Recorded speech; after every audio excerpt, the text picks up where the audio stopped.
Čaute sumťáci, vítajte pri sledovaní ďalšieho videa, kde si vysvetlíme niečo o tom, ako meriame našu kondíciu a náš fitness a vymotáme sa s pojmov ako je TSS, ATL, CTL, TSB a ako toto všetko, celý tento guláš sa premieta do sledovania našej regenerácie a čo to všetko znamená. Takže poďme na to.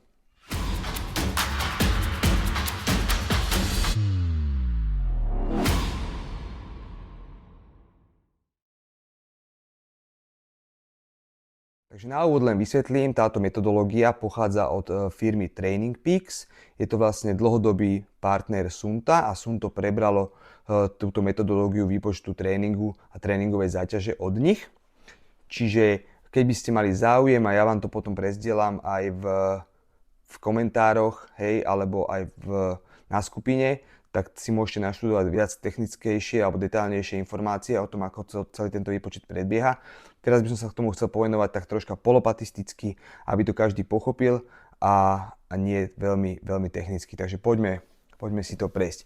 Čiže základná metrika je v princípe TSS. TSS znamená Training Stress Score. Je to vlastne numerické vyhodnotenie záťaže našeho tréningu, našej aktivity. To znamená, je to číslo od 0 po x, hej, a vlastne hovorí, aký ťažký tréning sme mali alebo aktivitu. Môže to byť pre ilustráciu krátka chôdza, polhodinková, môže mať TSS okolo 9-10, nejaký priemerný beh okolo 50, ultrabeh 300, 400 a tak ďalej. Ide o to, koľko vydrží vaše telo a vlastne aké máte aj vaše srdce, ako pumpuje, ako máte nastavený váš laktátový threshold. Čo ma privádza k tomu, čo by som sa teda počkrtnúť teraz je, že na to, aby ste mali dobre vypočítané TSS a vašu tú tréningovú záťaž, je dôležité mať správne nastavený v hodinkách ten laktátový threshold alebo ten prah laktátu. Je to hodnota vašeho tepu, kedy sa začína do svalov uvoľňovať kyselina mliečna a cítite už také, že vám tie svaly odchádzajú. U mňa je to 175 úderov za minútu.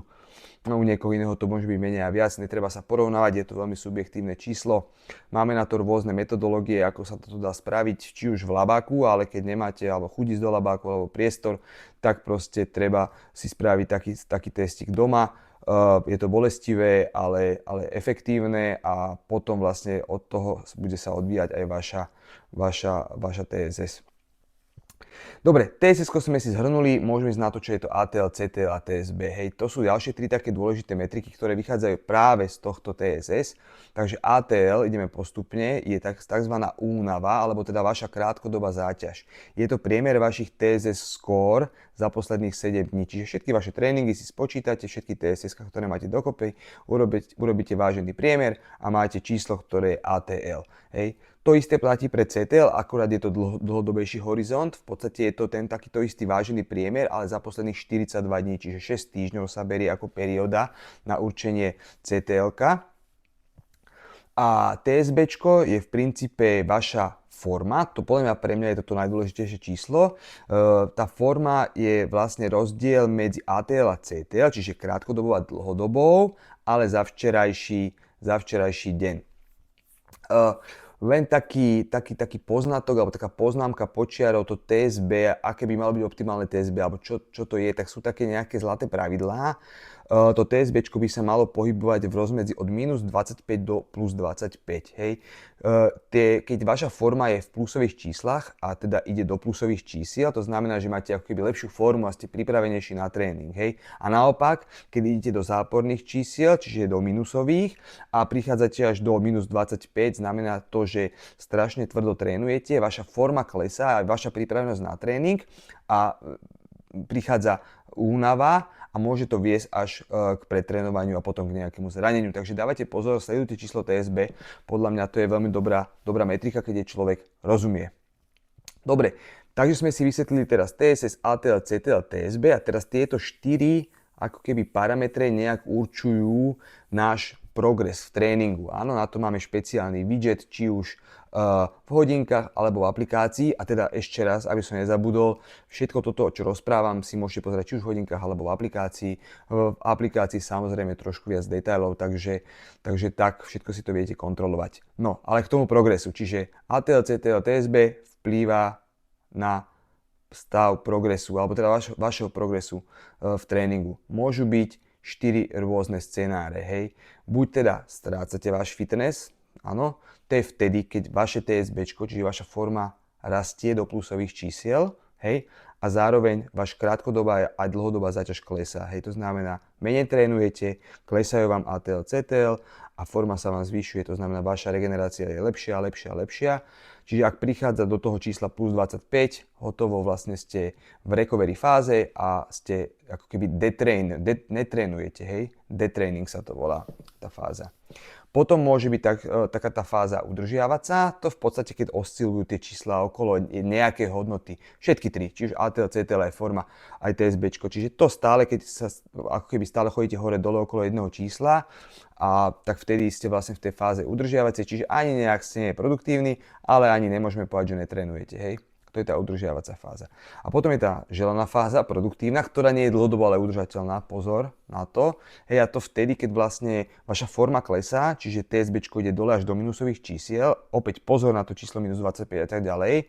A ATL aj CTL vlastne rastie. Čiže obidve tieto hodnoty rastú. Vtedy ste produktívni a ako keby váš tréning má hodnotu. Hovorím, pozor, nie je to dlhodobo udržateľný stav. No a potom to môžete úplne prepalovať, hej, to znamená, že prudko prudko stúpa vaše ATL-ko, CTL-ko tiež relatívne prudko stúpa, a forma vám klesá, vtedy v podstate idete do pretrénovania a hrozí zranenie. Dobre, čiže sme si vysvetlili všetky tieto pojmy a ako súvisia vlastne s našim progresom tréningovým a čo nám to všetko tá Suunto appka rozpráva. No a ešte by som toto všetko chcel preniesť vlastne do nejakej regenerácie, lebo toto všetko vplýva na našu regeneráciu a nie len toto, hej. Takže máme dedikovaný widget na regeneráciu, aj v hodinkách, aj v aplikácii. A tá nám hovorí vlastne tiež, opäť, je to numerická hodnota od 0 do 100, ale v percentách, že ako veľmi sme zregenerovaní a pripravení na náš tréning. Čiže nie je to len to TSB a hodnota medzi minus 25 a 25, ale od 0 do 100 je to také ľudské vyjadrenie, že OK, ako sme na tom a či môžeme trénovať. Do toho widgetu alebo do toho čísla regenerácie vplývajú aj iné parametre, ako je len TSB, takže poďme si ich povedať. V prvom rade je to TSS, hej, takže ten regeneračný widget pozerá vlastne, či ste trénovali včera a dnes, a aký bol váš tréning za tieto 2 dní, hej, čiže vplýva to na to, ako regenerujete. Ďalej tá TSB forma za včera, ako som spomínal. No a potom tam je veľmi dôležité, sú tam spánkové dáta. Tam máme viacero elementov v tých spánkových dátach, čiže máme tam dĺžku, kvalitu spánku, potom tam máme minimálnu tepovú frekvenciu. Minimálna tepová frekvencia pre všetkých modeloch okrem Suunto Run je priemer, najnižší dosiahnutý priemer tepovej frekvencie za 10 minút počas spánku, hej. Pri Suunto Run je tam špeciálna metrika na to, ktorá sa volá RHR, je to Rest Heart Rate, čiže Suunto Run má dve metriky, minimálnu, hej, tepovú frekvenciu, ktorá je píková, to znamená na 1 sekundu, aký sme mali minimálny tep, a potom RHR, čiže tá rest heart rate, to je ten 10-minútový interval. Všetky ostatné modely používajú iba pojem minimálna tepová frekvencia a to je ten 10-minútový interval, kedy meriame tú najnižšiu tepovú frekvenciu. Ďalej nám tam vstupuje ešte jeden parameter a to je HRV, čiže Heart Rate Variability za posledných 7 dní. Možno si v niektorom ďalšom videu povieme niečo viac o týchto tepoch a HRVčku, ale na teraz to stačí takto. Posledné dve veci, ktoré vplývajú vlastne na regeneráciu, sú vlastne pocity po tréningu za posledných 7 dní. To znamená, vždy, keď dotrénujete, máte možnosť tam označiť svoj tréning nejakým pocitom. Hej, cítil som sa skvelo alebo úplne na prd. Hej. Dôležité sú dve veci. Poprvé, odporúčam vždy si hodnoťte vlastný tréning. Hej. Nastavte si to tak, aby vždy po každom tréningu ste ho vyhodnotili.